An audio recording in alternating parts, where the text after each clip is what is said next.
Praise the Lord. ஆண்டவர் இரட்சகருமாகிய இயேசு கிறிஸ்துவின் நாமத்திலே உங்களை வாழ்த்துகிறேன். கர்த்தர் ஒவ்வொரு நாளும் ஒரு வார்த்தை கொண்டு உங்களை பலப்படுத்துறாருல்ல. ஆமாம் பாஸ்டர், டெய்லி வார்த்தைகளை கேட்குறோம், ஆனாலும் உள்ளத்தில் ஒரு கலக்கம் இருக்கு. உள்ளத்தில் ஏதோ ஒரு இனம் புரியாத ஒரு பாரம் எங்களை அழுத்துது. இன்னைக்கு ஒரு வார்த்தை கொண்டு ஆவியானவர் நம்மோடு பேச போகிறார். 43ஆம் சங்கீதம் 5ஆம் வசனம். என் ஆத்துமாவே, நீ ஏன் கலங்குகிறாய்? ஏன் எனக்குள் தேங்குகிறாய்?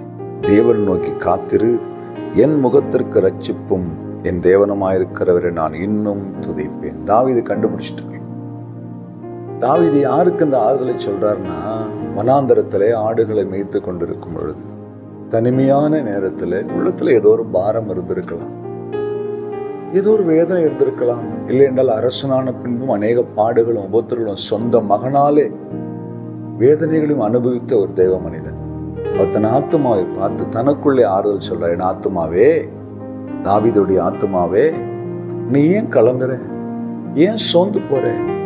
கர்த்தரிடத்துல காத்திரு சொல்லிட்டு அவர் முடிக்குமா சொல்லாரு, என் தேவனை நான் துதிப்பேன். துதிக்கும் பொழுது கலக்கங்கள் மாறிப்போம். உங்கள் ஆத்துமாவில் ஒரு கலக்கம் இருக்குதா? ஏதோ ஒரு பயம் உங்க இருதயத்தை பிடிச்சு புழியுதா? படுத்தா தூக்கம் வரலையா? கடன் பிரச்சனை என் தலைமையில ஓடுது பாஸ்டர். கணவனை நினைச்சு கலங்குகிறேன், பிள்ளைகளை நினைச்சு கலங்குகிறேன், தேவைகளை நினைச்சு கலங்குகிறேன், இந்த பலவீனத்தை நினைச்சு கலங்குகிறேன். புலம்புறீங்களா?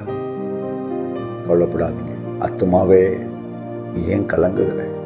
கர்த்தருக்கு காத்திரு, என் முகத்துக்கு ரட்சிப்பா இருக்கிறவர் நான் இன்னும் துதிப்பேன். கர்த்தரை துதிங்க. துன்ப நேரத்தில் அவர் துதிங்க, கலக்க நேரத்தில் அவர் துதிங்க. நீங்க துதிக்கும் பொழுது கலக்கங்கள் மாறிப்போம். ஃபாதர் அழகா ஒரு பாடலை எழுதினார். துதி எடுத்தால் சாத்தான் ஓடுவான், முறுமுறுத்தா கலங்கினா அவன் திரும்ப வந்துடுவான். நீங்க துதிங்க. துதியினாலே உங்கள் கலக்கங்கள் மாறி போகும். துதியினாலே உங்கள் இருதயத்துல காணப்படுகிற சோர்வுகள் மாறி போகும். கர்த்தர் ஜெயத்தை தருவார். ஆத்துமாவை பார்த்து சொல்லுங்க, கலங்காத, காத்திரு, நான் இப்ப துதிக்க போறேன், இந்த கலக்கம் மாறப்போகுதுன்னு. நீங்க துதிங்க. இன்றைக்கு உங்கள் கலக்கத்தை கர்த்தர் மாற்றி எதிரிகள் ஒருவருக்கு ஒரு வெட்டுண்டு விழுந்து போனார். துதி ஒரு மிகப்பெரிய ஆயுதம். கர்த்தர் உங்களுக்கு ஜெயத்தை தருவார். சுவாசிக்கிறீங்களா? ஜெபிக்கலாமா? மகா இரக்கமும் கிருபை நிறைந்த ஆண்டவரே, ஆத்துமாவிலே சோர்ந்து போய், ஆத்துமாவிலே கலக்கத்தோடு இந்த வார்த்தையை கேட்கிற ஒவ்வொரு உள்ளத்திலும் இந்த வார்த்தை இன்றைக்கு கிரியை செய்யட்டும். கலக்கங்கள் மாறட்டும், சமாதானம் உண்டாகட்டும். செய்தியின் நன்றி. இயேசு கிறிஸ்துவின் நாமத்தில் பிதாவே, ஆமென். அல்லேலூயா. God bless you.